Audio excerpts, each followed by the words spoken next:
actioned for just in case procedures or risk, like the transfusion. If my blood gets too low, at what point are y'all giving me a transfusion? Because surgery could be different. I'm already losing blood during surgery. So is it still 7? What is it? And what's the plan for the transfusion? Do you have to get, y'all already got my permission, because you have to sign permission for them to do a transfusion on you, and they give you the risk. So if I have to get a hysterectomy instead of what was originally planned, are they going to ask somebody for permission, or y'all just going to cut me and just, I'm going to wake up with no organ? Like, know what's going on so that you're not looking back like, oh, I wish I would have asked. So make sure you ask the questions. Ask how the surgery went. Direct questions are best. I asked my nurse direct questions. Did I lose too much blood? Did I have to get a transfusion? Was everything removed? Were all the fibroids removed? Did y'all have to do a hysterectomy? Were there any complications? Ask direct questions to the nurse, because you're probably not going to see your doctor. I asked my doctor, I said, am I going to see you again after surgery? She said, you're going to see me again, but you're not going to remember. So whoever you see, ask them questions, because they should have an answer of sorts, because they do have to do an operative report. They have to put that stuff into the computer. So everyone pretty much should know, what's going on.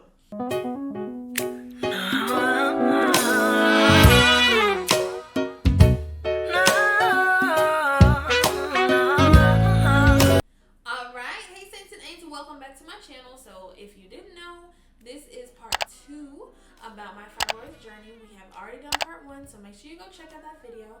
It talks about my symptoms that I found out about the ultrasound that basically let me know that I had fibroids. It talks about me self-diagnosing for fibroids. It talks about everything that I went through I got it in April, so for the 8 months that I had fibroids before surgery. It talks about everything. It talks about 2 doctor's offices I was at. One was horrible, one was good. It talks about my transfusion. So make sure y'all go and look at that video if you have not. Make sure you put comments down below, comments in this video. And if there are any comments that I have not answered, I will definitely make another video answering questions, because I know on TikTok, they had questions. So if y'all got questions, put them down below. Please don't be scared to put them down below. I am so transparent, and I will answer any questions that y'all have. So let's go ahead and dive back in. I decided that I was going to go ahead and get the surgery. I decided on December because I did not get short-term disability.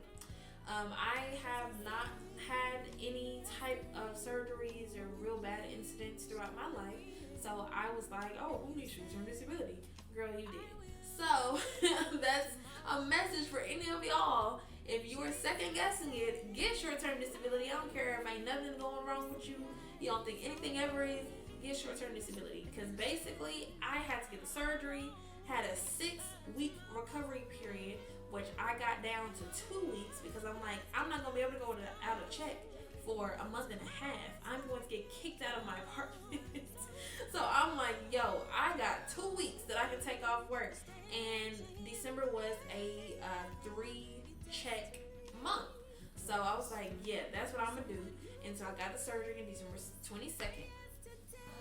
And I asked, certain questions to my doctor. So I'm going to go through the questions that I asked the day that I got surgery, as well as beforehand, just so you can, know if you want to ask them, or in the comments, let me know if you want me to answer the questions. I'm not going to go through answering them. I'm just going to provide you the thought process that I had, because I am a very, very, very precautious person, preventative person, paranoid person. I was super anxious during this process because I like having some form of control. Don't got no control during surgery. So anxious. So here were the questions that I asked. Okay. I asked if hair extensions were able to be worn during the surgery. I asked them if there was a recommended soap to be utilized for washing the night before and the morning of. They had one that was, I think, microbacterial or microbial. It might have been microbial soap. And I didn't have it, so I was like, is that something that's required or recommended? I said, do I need to take my medications the morning of or take them afterwards? Because you're supposed to fast. You're not supposed to eat or drink anything for I think 12 hours or something like that. Um, I asked them at what point would a transfusion be needed, because they do say that you lose blood during surgery. So at what point would they consider a transfusion? How much blood is usually lost? Is there preoperative bleeding? Would there be an opportunity for the people on my HIPAA form to decide yes or no for a hysterectomy if it's not emergent? So basically that means if you kind of find out that I'm probably going to need a hysterectomy, are you going to ask the people that are on my HIPAA form before just doing it? Are you going to get consent? Or is it a situation where you're just going to do whatever you need to do? And she's basically saying, no, I would only do that if it was an emergency. And in those cases, there probably wouldn't be time. But she's saying that she doubted that would happen in my case. I was like, okay, what's the plan of action if a fibroid is close or on a blood vessel? When I was getting surgery about a week before, I got calls from the hospital, I got calls from my OB-GYN office, and I got an email with a video about surgery. So it tells you what to expect during the surgery, step by step, what to expect after surgery, the reason for the surgery, what surgery is, what are fibroids. It had all the questions. So that's why I asked that. I asked what kind of cut they were going to plan for. They said they were going to do a bikini line cut. I asked if I would be able to bend at the waist. I asked for the operative report. I asked before surgery and I asked afterwards. That was also a part of the video. They said always make sure you get your operative report. And you would want to provide that operative report to your general physician, as well as, if you have kids in the future, to that doctor. Months before the surgery, I asked about post-operative childbirth, and that doctor that I was talking to said that most likely I would have to have cesareans or a C-section for any children that I have in the future. I also watched in the video that because of the cuts that they do, it can sometimes be like not a tender area, but it can just be a place where, like, if you cut something and then if you, like, for instance, if you have a piece of paper and you have a pen and you poke a hole in it and then you tear, it's going to be easier to tear at the place that hole was. So it's basically the same idea. If you had fibroids, you cut, it healed, and then you had a child, all of that stuff, your womb area is expanding, and then you're trying to push, there could be the opportunity for some type of burst, but it may be a very low chance, but just a possibility. So a lot of times they err on the side of caution, just do a cesarean.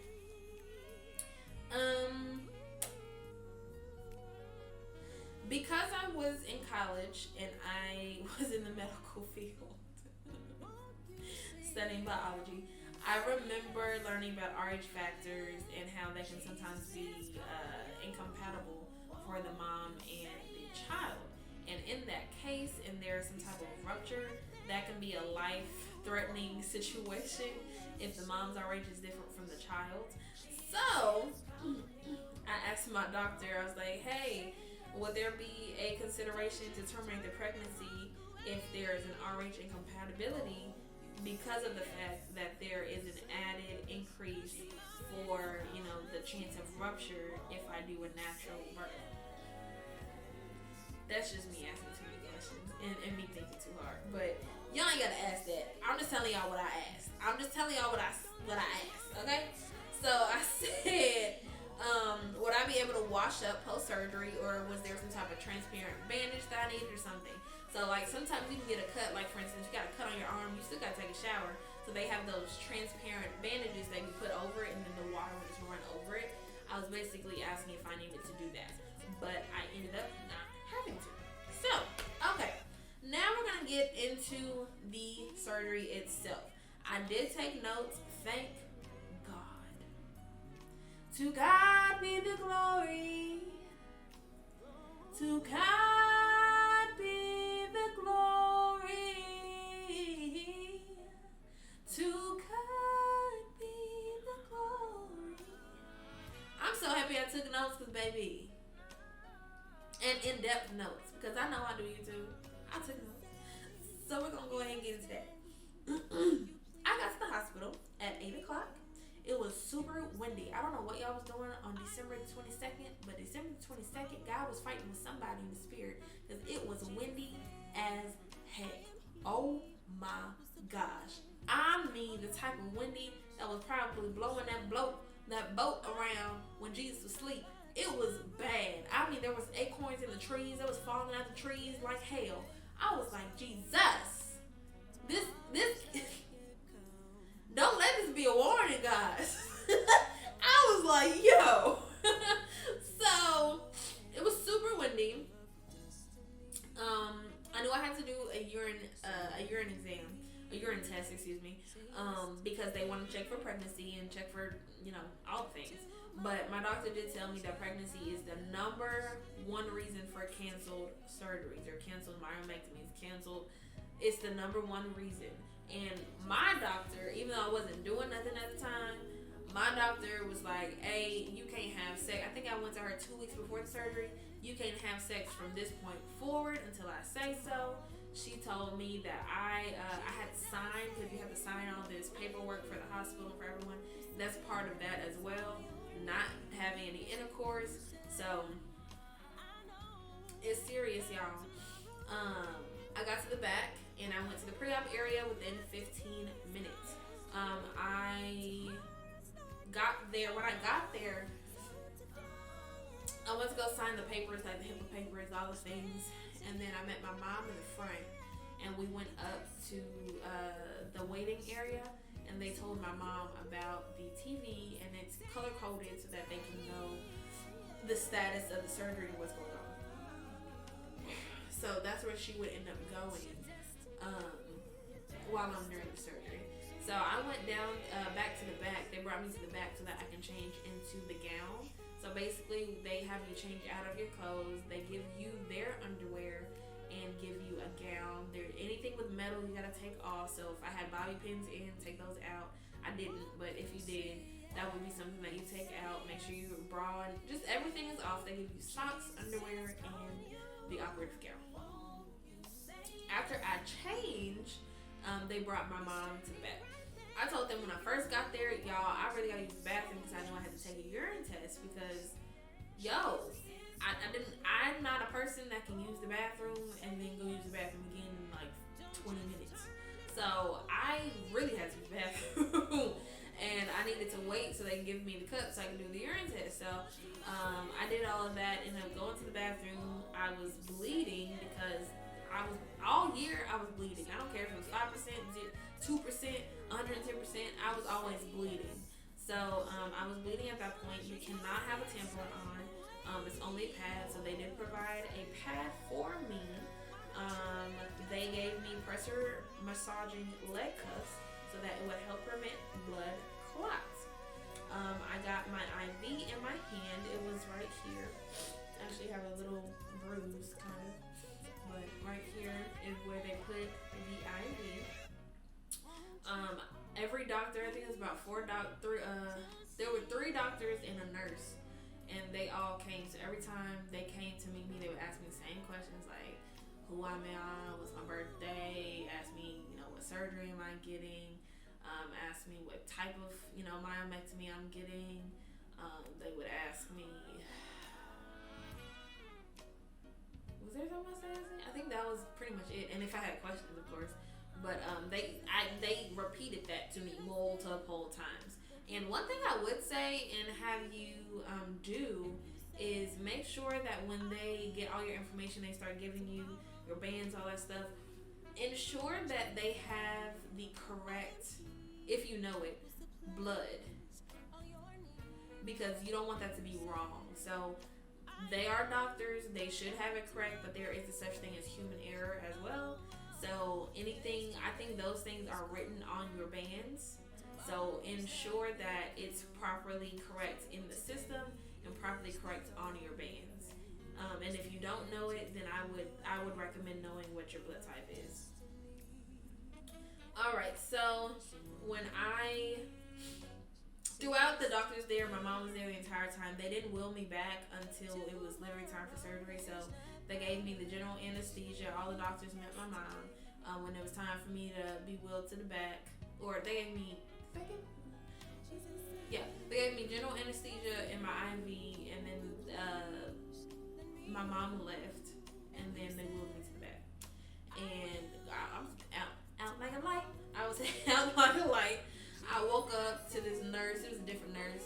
And I was like, hey, how long have I been asleep? She's like, you've been asleep for 30 minutes. So it was about 2:30. So the surgery would have ended at like 2. And the surgery started at 10:30.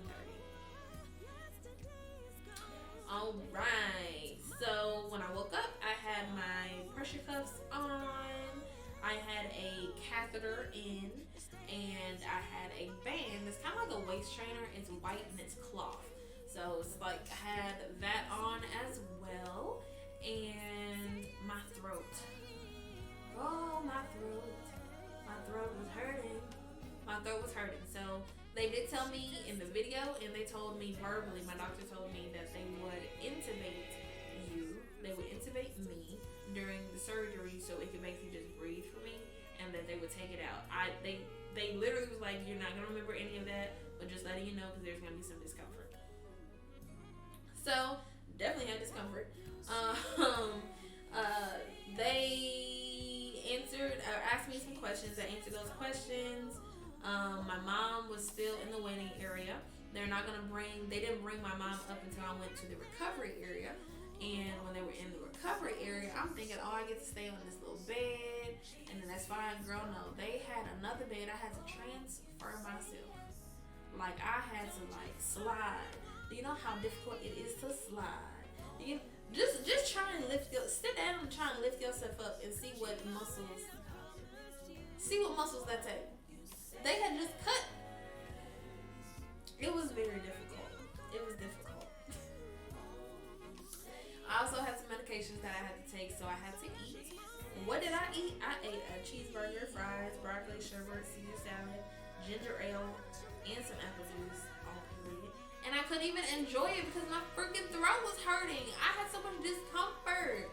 And I was so upset because it's like I really like food and I couldn't enjoy it for real because... But what did the trick was that sherbet. Oh my gosh, it made my throat feel so good. And hot tea. Hot tea was also something I got because I had so much mucus. It was bad. And yeah, I got the ginger ale thinking that it would help me to lose the bloating by a lot of times when I drink ginger ale, it makes me burp. So I was thinking on that type of time, but it wasn't giving that.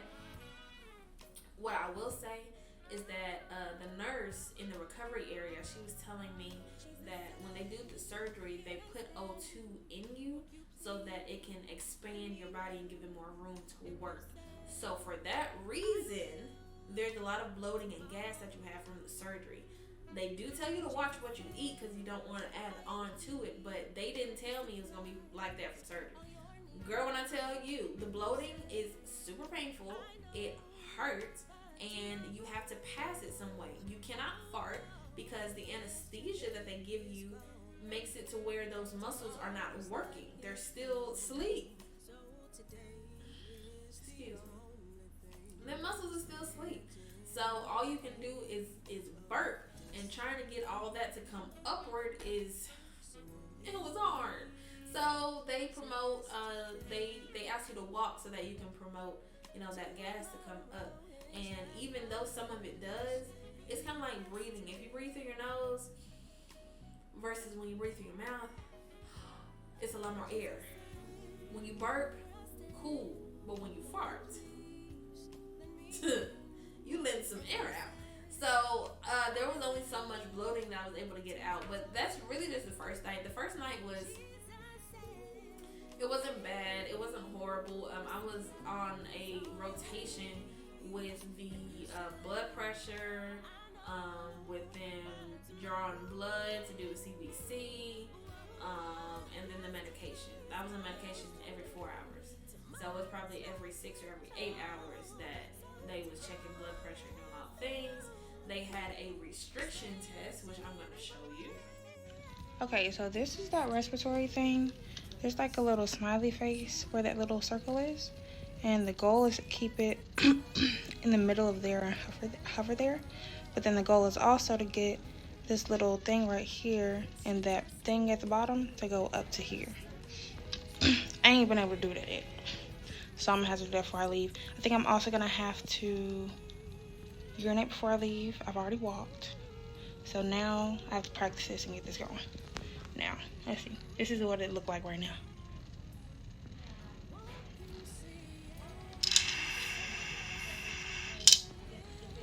It's a little better.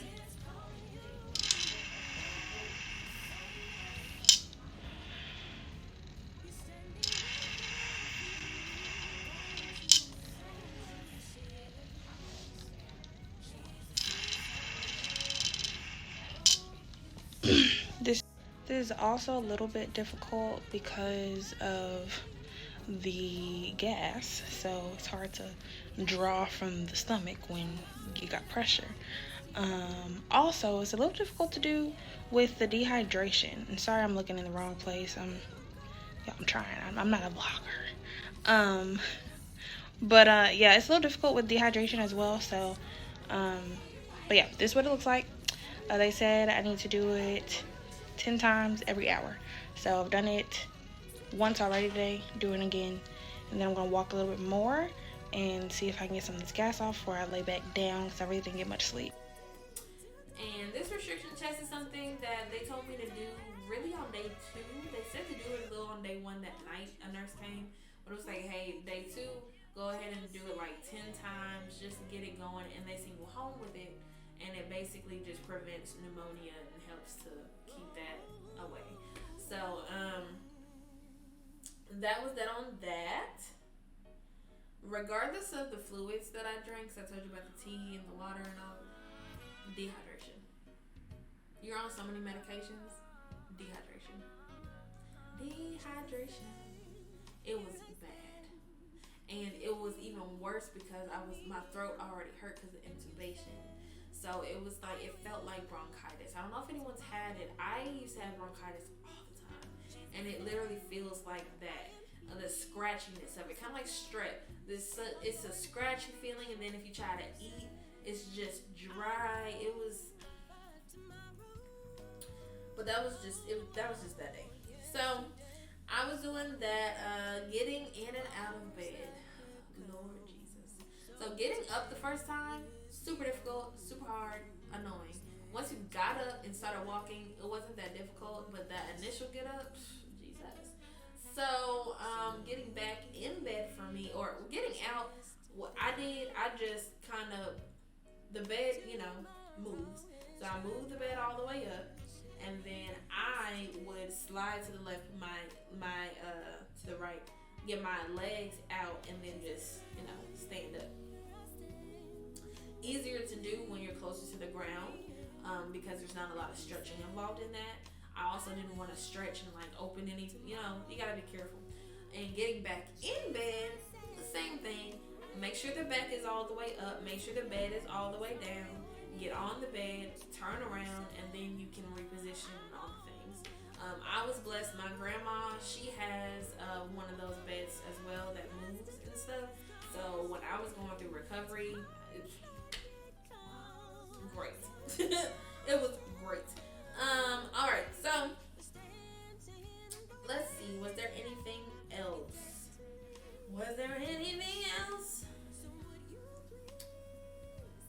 Oh. Okay, my CBC was in normal ranges, but my hemoglobin did drop a bit, so I was at 11, got down to 9, and but I was good. I had the catheter in. They said that they could take the catheter out same day. Come to find out, they changed their mind, and I had to keep it until 6 the next day, 6 a.m. Okay, so here's a rundown on how my night went. I got my blood pressure taken and the temperature about maybe 3 times. Night shift is, I'm not gonna say anything bad about night shift, but I did have one nurse that was tripping, and she was supposedly like a senior, 20, 30 years, and she was like, sorry if I'm burping on screen, but it's helping me out, hallelujah. But she was like telling me how I need to get on the bed. Like I was like, hey, I need it like this right now. She was like giving me pushback. I'm like, yo, I don't know how I'm gonna do it. But then she was finally like, well, you know, it's down the bed, so we can have it up. I'll raise it. Like, come on now. So outside of her, and she can get my pressure massager things on my legs. One wasn't working. Got my other nurse. Come to find out, thing wasn't plugged in. Lady, what are you doing? And then after that, I had my CBC drawn. I was getting medication throughout the night, so every 6 hours for some things. I had some Tylenol and stuff as well that I was getting. I don't know the frequency, but around 4, I was getting that. And I had to get my CBC taken, so they make sure everything was good with that. Last but not least, at 6, and I finally was able to get that catheter out. So, praise be to the King, because that thing was uncomfortable, especially when you need a quote-unquote exercise. Baby, no ma'am. But hopefully as I keep walking, this gas will come on out, which will alleviate a lot of pain and pressure for me. My incision site seems to be okay. But when I tell you when they took it out, oh, when they took it out, look at your neighbor and say when they took it out. When they took it out, I felt so much better because I was able to move. I was able to situate myself the way I needed to be situated. I was able to put on some undergarments and a pad because I had some, I was bleeding still. And so I, had to tell the nurse, hey nurse, do you mind cleaning me up in different, do you mind cleaning me up just in general? Because I didn't want to be uncomfortable. When you just leaking and stuff, that's uncomfortable. So don't be afraid to ask for help because you can't do everything by yourself, especially on that first day. So that was that. My sister ended up having to come to the ER for her own stuff. So I left with her the next day. The doctor just wanted to make sure that I used the bathroom. At one point, they wanted you to poop as well, and that's not the case anymore. They just want you to pee. So I urinated, and my doctor checked. She's like, "Hey, did you urinate?" I said, "Yep." She's like, "Okay, cool, you can go." So waited for my sister, and then left. They made sure I got wheeled down. So they wheelchaired me down, and still so windy. It was so windy and cold, but everything was fine. Got home. I just laid down and was chilling for the most part. I did not poop because they do give you. Anytime you're at the hospital, they're gonna give you like, hey, what to expect. Hey, if there's this problem, then call us. They're gonna give you that information. So, baby, I did not poop for till day 5. I didn't poop till day 5, and I knew that I needed to, so I got a laxative. I asked my family. They Taylor, my brother-in-law, and my sister. They got me some laxatives, some Starburst Frappuccinos. And my mom, she was amazing. My mom got me so much food, making sure I had ready to eat meals, different things like that, different little snacks. And it was also around Christmas time, so she was coming over to try and help. I gave her my keys so she can get in and out. My sister brought me home, made sure the bed was good so I can get in the bed. I did shower by myself and all the things. I showered every 2 days. So I didn't try to shower every day because, one, my shower, the way that it's set up, it's a tub shower, but it's a garden tub. So it's deep.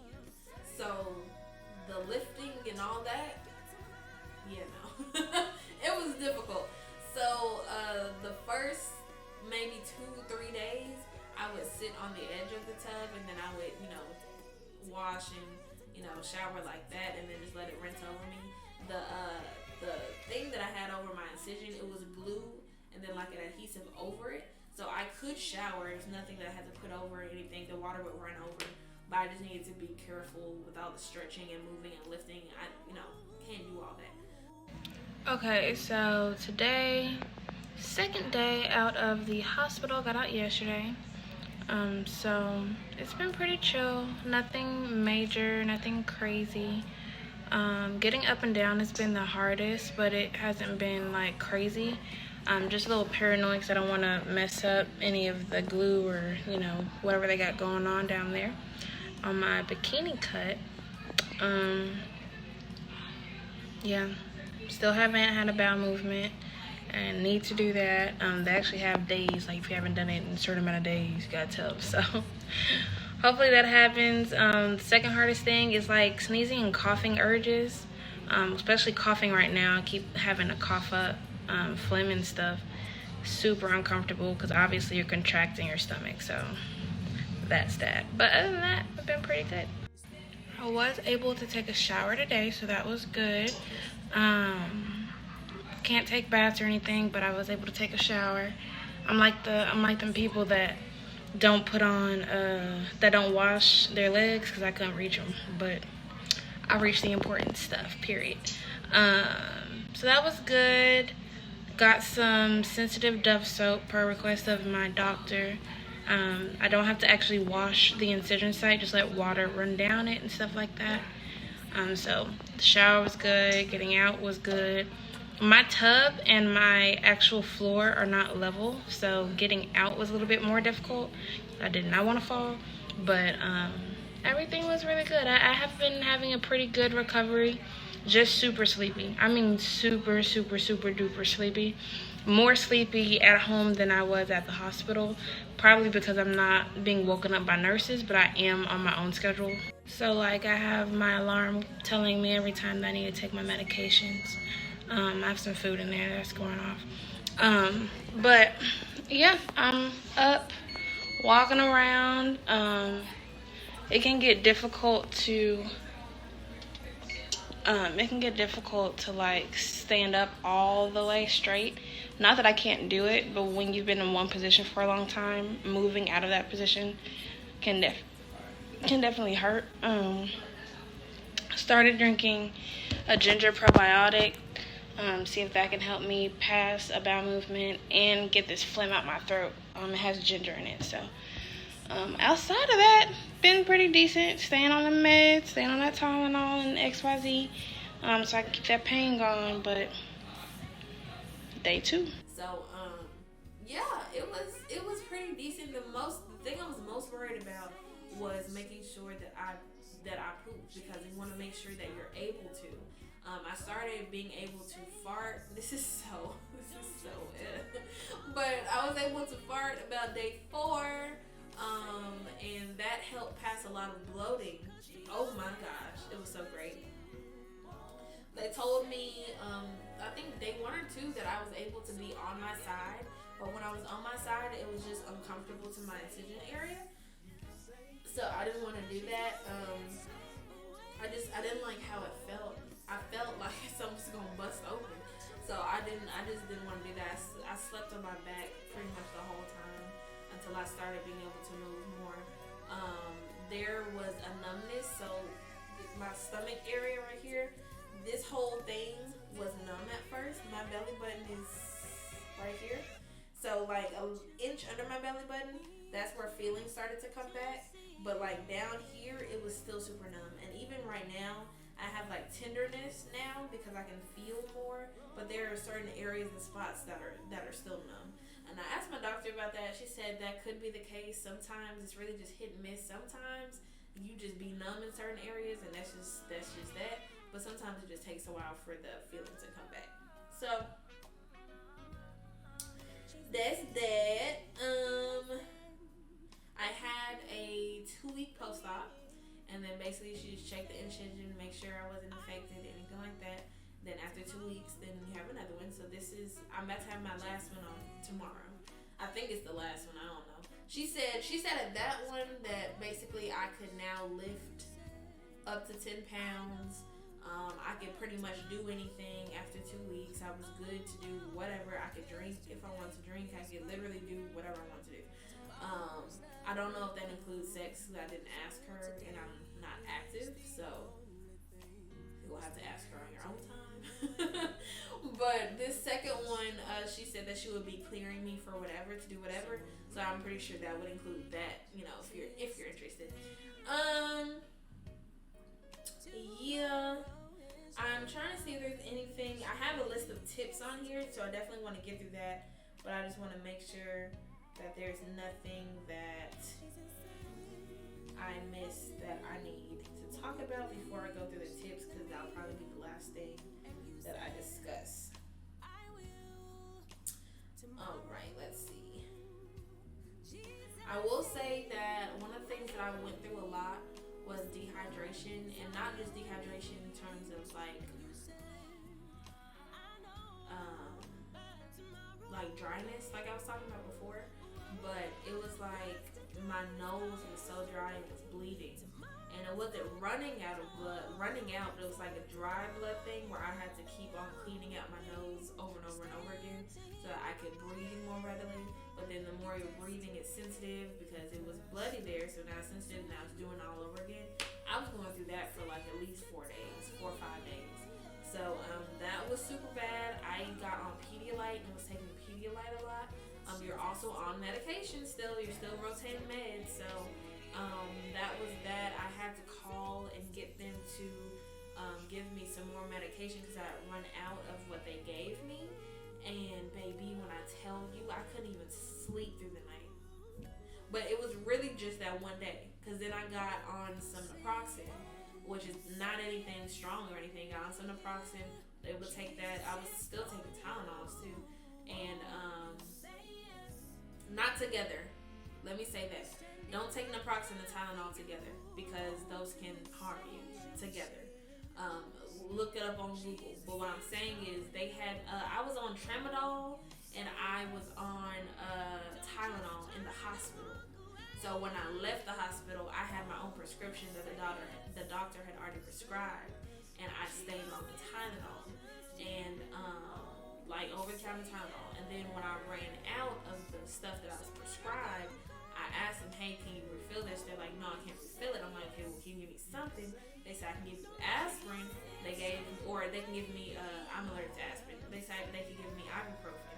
I'm like, well, can y'all just give me ibuprofen 800s? Because ibuprofen 200 ain't gonna do nothing for me, and I'm not about to take 4 pills just to get to 800. So they ended up giving me naproxen, and that worked fine, and I was fine after that day. That 4th day was just very difficult. It hurt so much I could not sleep. I promise I could not sleep. So everything was better after that. I still have some naproxen because I didn't end up using it. I did not use the pills just because I had pills. I used the pills as needed. After like day 4, I used the pills as needed. Before day 4, I was rotating the meds because the pain would come. But when I noticed the pain wasn't coming, then I stopped taking the medication. And that's also important because if you're constantly on medication, it slows down the healing process, which is why she didn't want to put me on another high dose prescription for pain. Okay? Okay. So that's that on that. My tips. I'm about to go through the list. But number 1, make sure you get some Pedialyte so you can make sure that you are hydrated. All the water in the world. A laxative just in case you don't poop, because you need to. Don't get to day 7 and you poop yet. And if you ain't pooped after day 4, go ahead and get that laxative so you can start moving. Or something, a natural, a prune juice, a whole bunch of grapes, the fruit smoothie, something. I was doing a lot of things trying to get some regulation going, and it just wasn't regulating. So then I had to go ahead and do the laxative. I would say ensure that you have pads, because there can be vaginal bleeding. You cannot use a tampon directly after you have the surgery. So I would make sure that you also have some pads. Okay? So, tips that I actually have written down. Always get your IV in the non-dominant arm or hand, mainly for bathroom use. If you gotta use the bathroom, and this is your dominant hand, but your IV is in this hand, you're not gonna be able to do the things. So, get it in the other hand, because they will ask you. Every time I've gotten an IV, they ask me. If it's like something that's going to be there for a second, they'll ask me. So get it in your non-dominant hand. All right. Always ask questions so that you are not confused. I don't care what the question is. I don't care how stupid it sounds. I don't care how many times you ask the question. Ask questions so that you're not confused because you're the one going through it. They not. They doing it, but they're not going through it. So ask questions so that you are not confused. Always ask the plan of action for just in case, procedures, or risk. Like the transfusion. If my blood gets too low, at what point are y'all giving me a transfusion? Because surgery could be different. I'm already losing blood during surgery. So is it still 7? What is it? And what's the plan for the transfusion? Do you have to get, y'all already got my permission because you have to sign permission for them to do a transfusion on you and they give you the risk. So if I have to get a hysterectomy instead of what was originally planned, are they gonna ask somebody for permission or y'all just gonna cut me and just, I'm gonna wake up with no organ? Like, know what's going on so that you're not looking back like, oh, I wish I would have asked. So make sure you ask the questions. Ask how the surgery went. Direct questions are best. I asked my nurse direct questions. Did I lose too much blood? Did I have to get a transfusion? Was everything removed? Were all the fibroids removed? Did y'all have to do a hysterectomy? Were there any complications? Ask direct questions to the nurse because you're probably not going to see your doctor. I asked my doctor, I said, am I going to see you again after surgery? She said, you're going to see me again, but you're not going to remember. So whoever you see, ask them questions because they should have an answer of sorts because they do have to do an operative report. They have to put their stuff into the computer. So everyone pretty much should know, what's going on. I don't know if everyone has the same protocol that my hospital did, but they provided me a video to my email. They also called a lot. Not the hospital, but like an automated service. Like, I have to do this for me. I gotta show you a video of like something. So they sent me an email with a video about the surgery. Like, what the surgery was, what fibroids were, what was gonna happen, what to expect, questions, make sure you get an operative report. They gave all of that. So I don't know if everyone has that, but that's what I had. Stay away from sodas the first night. Seems like a good idea, but it's not. Trust me. Always know the plan of action. When is the catheter being removed? What if I'm asleep and the kitchen closes? Am I going to be able to eat? Get food early if you need to. In case you're sleepy and you're going to fall asleep and it's 6 o'clock, they close at 7. You need to get some food. Make sure you know what's going on so you can take care of yourself. Better safe than sorry.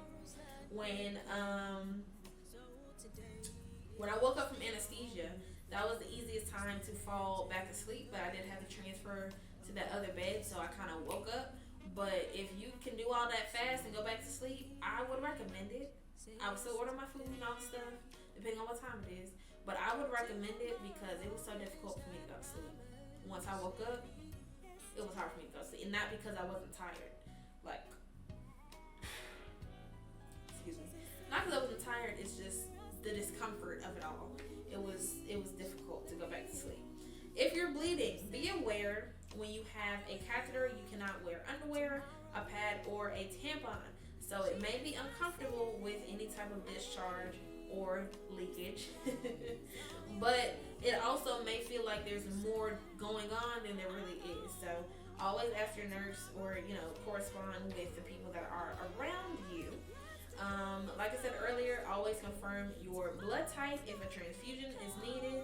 You want to have peace of mind that you have confirmed that, because if the things are not the same, if the blood type that you are is not what they have written down, baby, you can kill yourself. So just check. It can be difficult to know the difference in gas and bloating versus a cramping pain or the incision pain. So just keep that in mind. Because when I was in the bed that night it felt like cramping, but it could have just been bloating. All right. Knowing where your incision is can help, like feeling where it is. I wouldn't recommend feeling too much because you don't want to give yourself an infection, because things are not as clean as they always seem like they can be or are. So I would be careful with that. But if you know where your incision is and then you have like some pain above it, then you know, okay, that's not an incision issue. That might be bloating. So if it's bloating, then oh, okay, well, maybe I need to walk. Maybe I need to chew some gum. Maybe I need to, things like that. It's good to have a change of clothes that are clean, but you're not going to be putting those clothes on until later, until you're leaving. I was only there for 2 days and a night. So I was there when I got there at 8 that night, and then probably like half the next day. So I wasn't there super long. And you can't change clothes if you got a catheter on. But if you don't have a catheter in, then they may allow you to put on all the clothes and do all the things. But they also have to check the incision, do different things. So it's really hit or miss. But I would still have some clothes other than what you came there in that are clean that you can change into. If your transportation has an SUV or a car that doesn't require you to go, like, to squat super low, that is the best, because, the stuff can hurt. All of the bending and lifting, those are activating those muscles, and that is a little bit painful, especially depending on where you are in terms of medication. Like, if it's hour 3 and you get your medication every 4 hours, then that might hurt a little bit. So keep that in mind. Stairs are a no-go. I think they say you can do stairs just super slow. I wasn't doing no stairs. I don't have to do stairs, but if I did, I probably would have just gone somewhere else, because it's kind of like the sleeping on your side thing. Like, you can do it, but I wouldn't recommend it. Even like the bed thing. I don't know how easy the recovery and everything would have been had I had to sleep on a flat surface. I wasn't sleeping on a flat surface. My bed could move, so I was sleeping like, my bed was up like this at the back, and the legs were up like this. So it was literally like my body was like this a lot of the time. And I did that purposely, one, for comfortability, but I also did that so I could make sure that I wasn't stretching my incision, because I didn't want to accidentally pull or do anything, just out of habit. I didn't want to do any of that, so I kept myself a little bit. But there are people that, sleep on flat surfaces because they, you do what you gotta do. You gotta go to sleep. So there are people that do stairs and do all the things. I didn't have to. And if I did have to, I might have just done something else. But it is something that you can do. The doctors have said, no, you can do that. That's fine. Sugar-free gum helps with mucus. That's a singing hack. But also with this, it definitely can help with mucus. You don't want to over-chew, because then that can kind of not really help the mucus thing. It kind of make it worse. Or it can also tire out your throat, vocal cords, and things like that. Sugar promotes mucus, so you want to stay away from things that are not citrus. Citrus can cut mucus, but it can also cut, throat and stuff for, it's more of a singing thing. So I guess in this case, it really wouldn't matter. I would stick to a citrus versus something that's not a citrus, because the added sugars can make your mucus worse. Even though it's a fruit, it's still sugar and can make things worse. Sneezing and coughing felt like, it felt like, sneezing and coughing was the worst thing, and laughing. But what my aunt told me to do, she was like, get a pillow, put the pillow on your stomach, and push in whenever you have to sneeze or cough or laugh or all the things. And that's what I would do. I would also be in there was so much pressure when I was getting up. Like, it felt like gravity just was taking everything out of me. So I would literally press on my, not even, I would go all the way, I have a little bit of a gut. So I would go all the way down here, that's where my incision is, my bikini incision. I would go all the way down there and hold. And for some reason, that would help the pressure. I don't know why, I don't know how, but it would help the pressure. So then as the days started going, I didn't have to go all the way down there. I could just hold right here, help the pressure, and then I could easily remove, and then it would feel better. But that immediate just gravity, oh no. No, baby, no. All right, so if you start feeling pain, get meds if you can. You would rather catch it early than catch it late. Be honest with how much pain that you're having. And they always have the option to help if it's still hurting. You shouldn't just sit in pain. Even if they're giving you ibuprofen or something. Sometimes an ibuprofen or an naproxen is everything that you need. You don't need nothing that's super strong, like you done got hit by a bus. You might not need that, okay? So keep that in mind. And if you are taking meds on your own that you were not prescribed, please Google and ask, hey, can I take this with this? That's what I had to do. I said, can I take naproxen with Tylenol? The answer is no. You cannot take Tylenol and naproxen at the same time. No, no, no. So please, if you're mixing medications that you are not prescribed, if you have a prescription and you're trying to mix with something else, because that's what I was trying to do, because my prescription was every 8 hours and then I was getting in pain every 4 hours. So I was trying to get back to how I was in the hospital, taking medication, rotating every 4 hours. And I had to look up, can I take this with this? Please do that. I really don't want anyone to get hurt, end up in the hospital, ask questions. Please, please, please take care of yourself and be smart.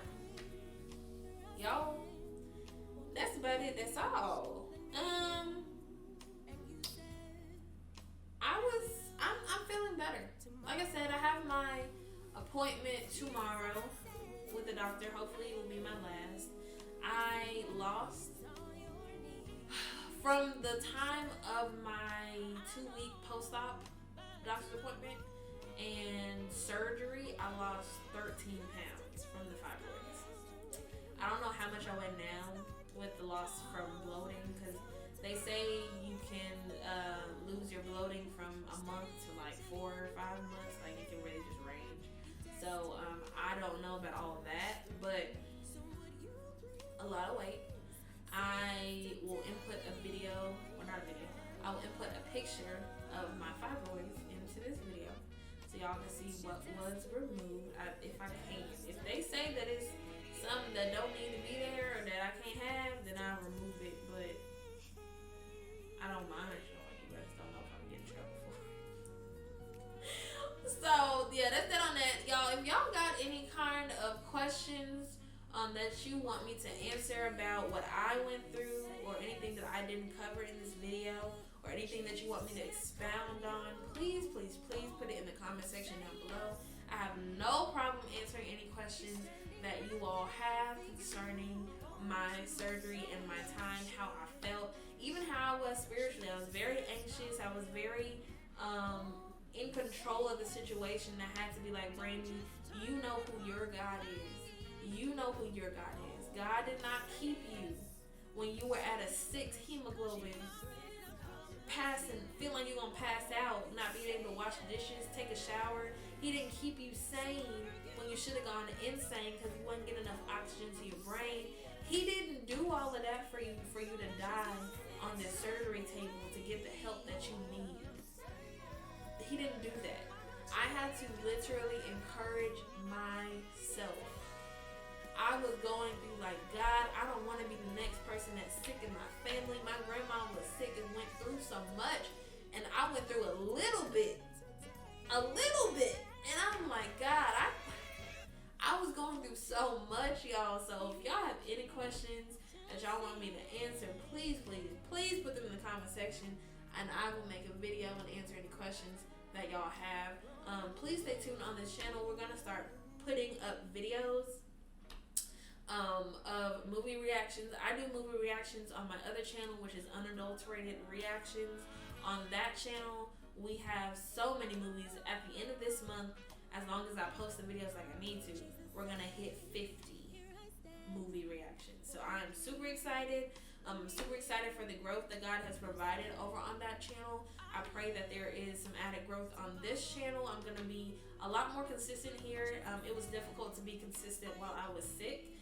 But glory be God, I ain't sick no more. So we're gonna start doing some things on this channel. I'm super excited for Jesus to to be shown, to be shared. God is a healer. God is a protector. God is a deliverer. I don't care if He miraculously removed everything from you and you never had to go to the doctor. Or if He just kept you when you didn't even know that you needed to be kept. I didn't know I needed to be kept. He showed Himself to me. So I praise Him for everything that He has done.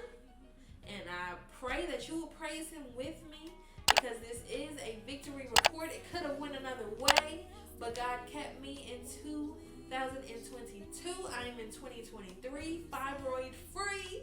So praise be to God. I am going to continue to worship Him and be a witness for Him, because that's what I am as a Christian. I am a witness. We are all witnesses. We should evangelize. We should share the message. We should share our testimonies. And that's what this channel was always for, but it was just difficult to be consistent here and transparent.